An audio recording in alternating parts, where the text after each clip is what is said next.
Welcome, Rebecca. Thank you for joining me. Thank you for having me. I'm glad to be here.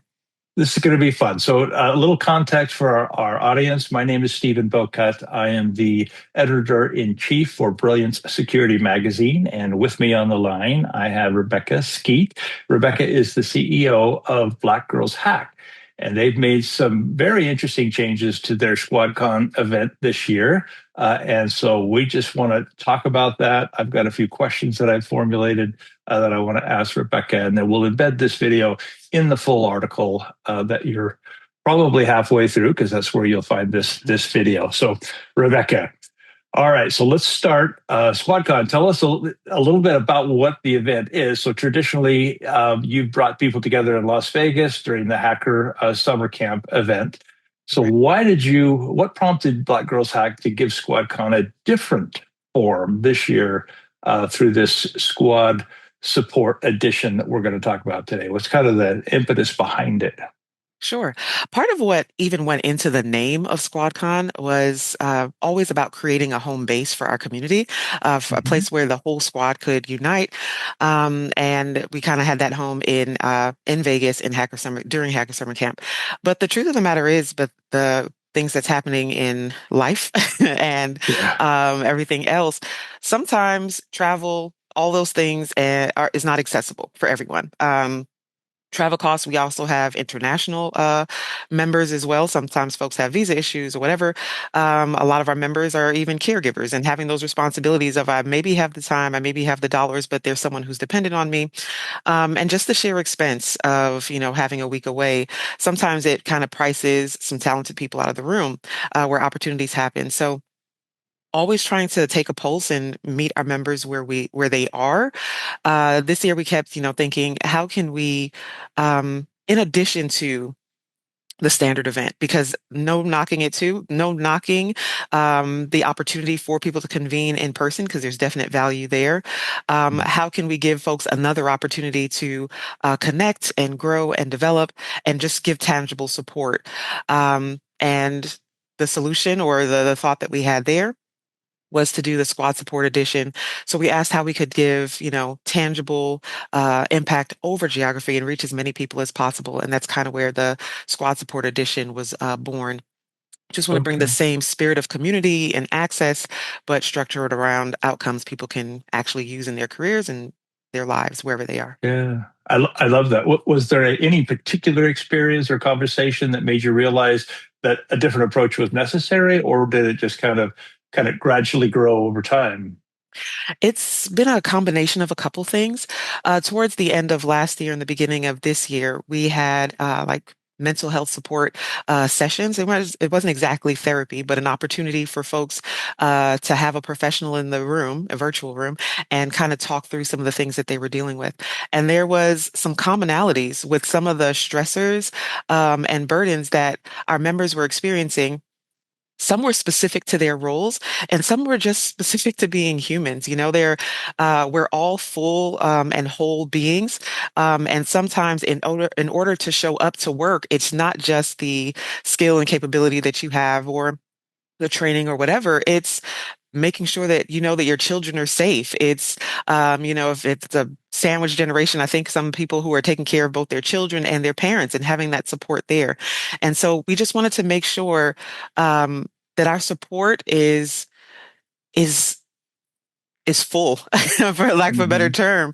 We want to meet Yeah. people where they are. And if you're a whole being, I feel like you need whole support. And this is just another thing that kind of fell into that as, hey, we're having these conversations, we're meeting these people, and we want to make sure that what we offer helps people where they are.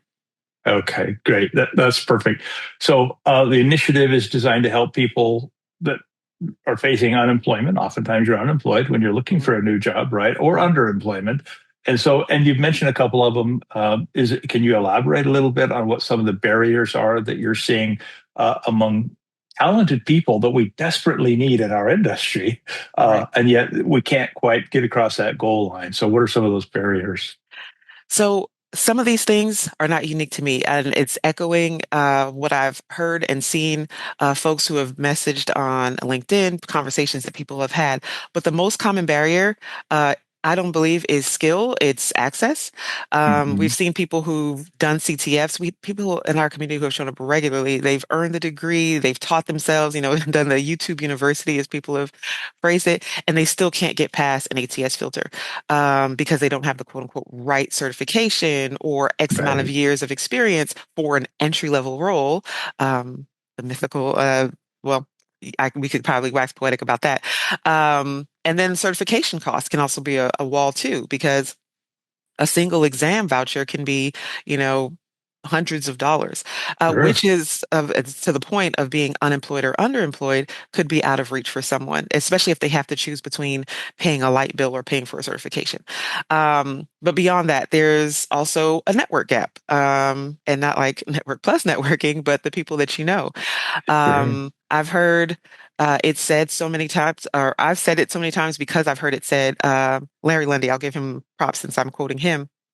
It's a combination of, because we were at a hiring event and they said, is it who you know or what you know? And he says, it's that and more. It's who you know, what you know, who knows you, and what they know about you. Hmm. And so much of hiring in the industry still happens through referrals and warm introductions. And if you're not already inside the community, for some folks, you're invisible, no matter how capable you are.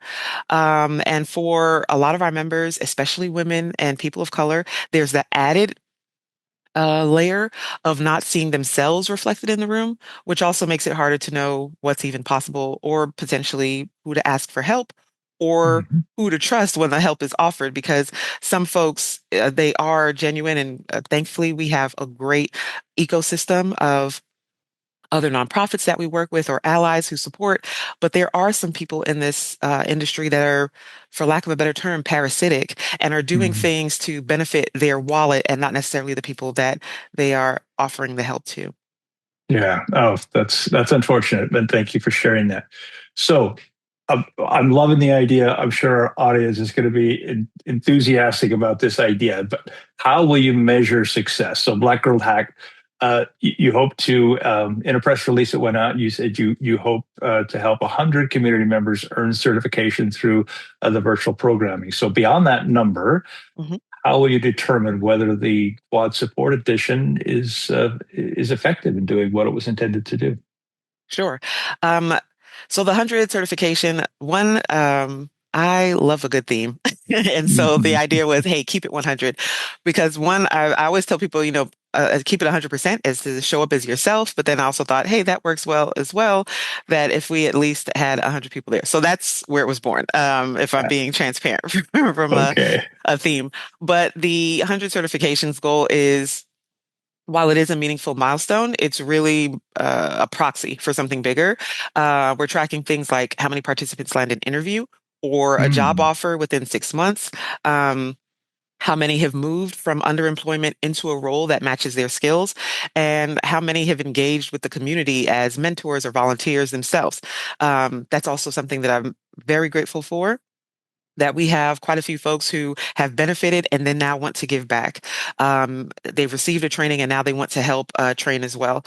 Um, and then also, it's also, we want to make sure that the support that we offered help take root. So we're also collecting some qualitative feedback, confidence going into the interviews, whether people feel like they belong in the field now, because that matters. Confidence definitely impacts people's performance as well. And whether they're actively contributing to open source, work or local meetups. Mm. Because even if, how they say each one reach one, there's value in that as well.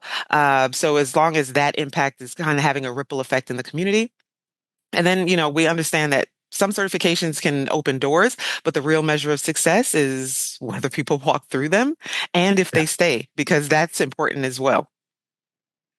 Excellent. All right. So I love the idea that you'll continue to follow up with the participants afterwards to Hmm. see what actually comes of this change and this new program. All right. So we've got time for one more question. Um, so what would you say to cybersecurity employers or vendors in the industry that recognize the industry's workforce and representation challenges? And I think many people in the industry do recognize that. they've not yet invested in programs like this one. So what could you say to them to help them understand the importance of maybe putting their wallet where their mouth is, kind of an idea? Right. I wish I remembered exactly who said this so I could quote that or give them credit for the quote. But I had like in my notes that the workforce gap isn't going to close itself, and goodwill Mhm. statements don't hire people. There we So, go. I like that. right, there's commentary on a quote unquote shortage of security talent. That conversation in and of itself you could have its own article. We could have a forum on whether or not that's accurate and to what extent. But there definitely is comment on whether or not there's a shortage of security talent. At the Yeah. same time, there are thousands, uh, I would even probably go say hundreds of thousands, but let's say we stick on the minimum, thousands of capable people, many of them in our community, who are ready to work but stuck outside the pipeline. They're investing in themselves, they're doing the training, they're preparing themselves to be competitive. So they exist, they're there. Investing in programs like this isn't charity. It's talent acquisition. I think, thankfully, we've had some allies and folks who have worked with us who understand that. But for the folks, to your point, who have kind of talked the talk but need to walk the walk, that's what I would make sure that they are aware of. This is not charity, it's talent acquisition. You get access to candidates who are already motivated, already certified, and already proven to show up for their own growth.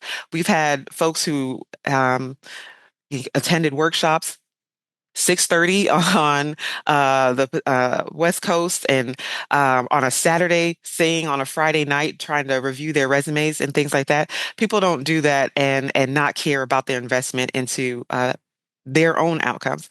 So I would say the employers who partner with us early aren't just doing the right thing reputationally just because it looks good. They're also building relationships with the next generation of analysts, pen testers, engineers, whomever, before their competitors do. And I work in sports at my day job. I'll say waiting on the sidelines means missing talent, plain and simple. Yeah. So Yeah. Perfect. Thank you so much. All right. Well, thank you, Rebecca. I love what you're doing, and thank you for taking a few minutes out of your day to explain to our audience a little more about this idea. So thank you. thank you for the opportunity. I appreciate it.